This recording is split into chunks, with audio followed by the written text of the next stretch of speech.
Hi everyone, today I'd like to make another recipe out of this vegetable that I've spoken to you about and which has been regarded as a backyard weed. So this very edible backyard weed is called the common purslane. The scientific name for this vegetable is Portulaca oleracea, and it is under the same family as the our Japanese roses and so on. But you don't eat Japanese roses, guys.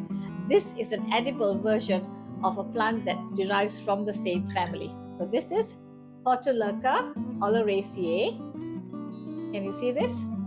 And it is also called sayo gelang pasir in Bahasa Malaysia. And I think while I was doing my research, it's called crockett in Bahasa Indonesia. In Tamil, which is my mother tongue, it is called Parupu Keerai. Well, this is a vegetable that has been eaten and also utilized for medicinal purposes since ancient times. It has been used by the Indians, by the Chinese, and while I was doing my research, I realized that has also been used by Cambodians. So I presume it has been used in Southeast Asia as well, in Mexico, and apparently it was also used in before Columbus set foot in the United States, in the Americas.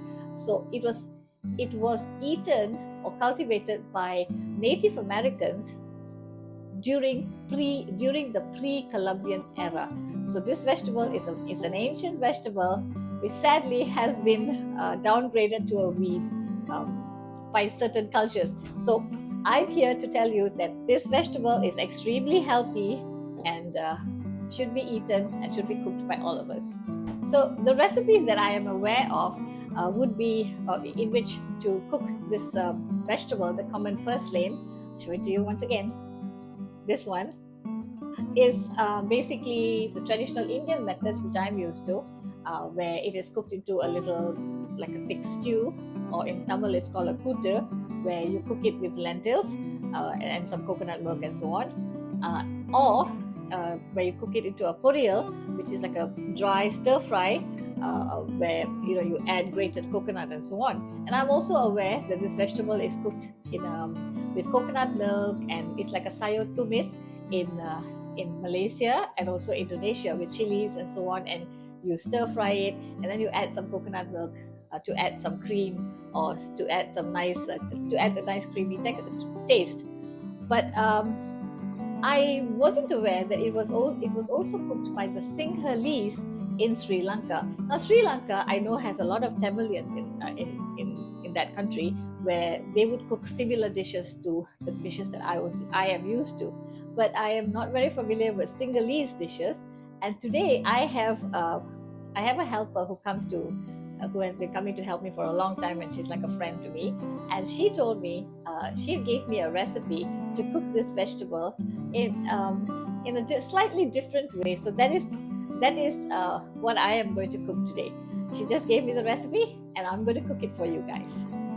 Her recipe, guys, called for moldy fish, which is a fish which is, I think, dried or something, which is really, really synonymous to Singhalese culture or Sri Lankan culture. So that moldy fish is dried and I think maybe salted, and they have it in little chips, which they would put in their food.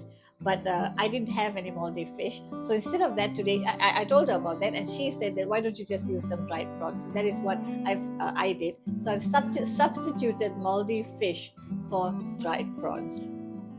So these are the ingredients. I've not put here the salt and the oil. That goes without saying. So I've not chopped the vegetables too much.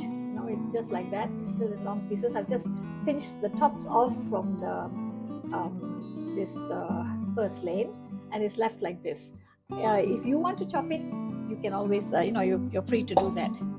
So now I'm going to add some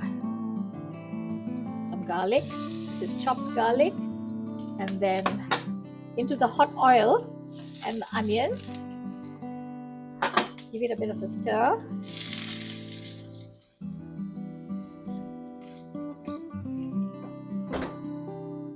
let that come to, while that comes to a nice brown color, I'm going to add the chilies. As you know, this is optional. I'm just adding it in because I like things spicy. So I'm just going to add one. I slit that bird's eye chili. I slit it in the middle. Now I'm going to add I'm going to add this, the little chopped up pieces of salt fish over here. I'm going to add that in. And lastly, the tomatoes. I'm going to wait for this to brown a little bit more. Then I'll add the tomatoes in. Okay, now the tomatoes. Then I'll add a little bit of water. Let that cook. If it just come to a boil, then I'll get back to you. I'm going to add a little bit of salt to this.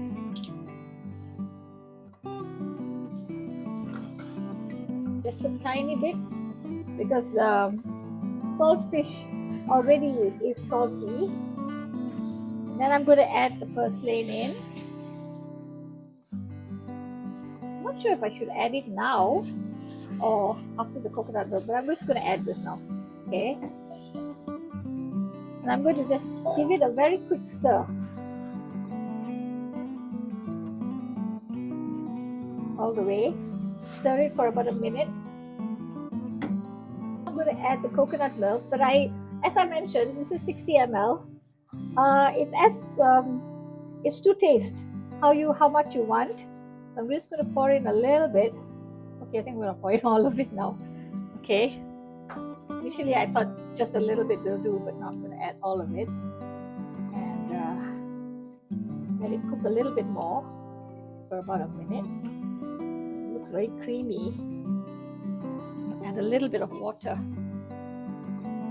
Just a bit. Okay. And I think I'm going to add a little bit of, should I? Not sure. Turmeric powder.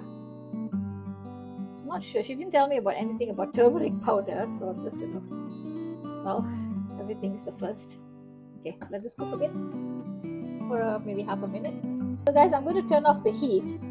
It tastes quite nice. I just tried it a little bit, and I don't want the purslane to, get very limp and everything. So I'm just gonna turn off the heat. I'm not going to add any turmeric water. I'm just going to take it off like this.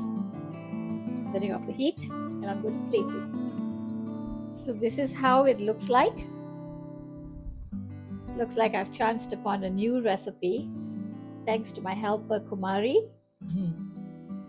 I really like the slight lemony taste of the vegetable, the purslane, together with the spices, the chilies, and as well as it goes with the cream, the coconut cream. It goes well with the coconut cream and the salt fish.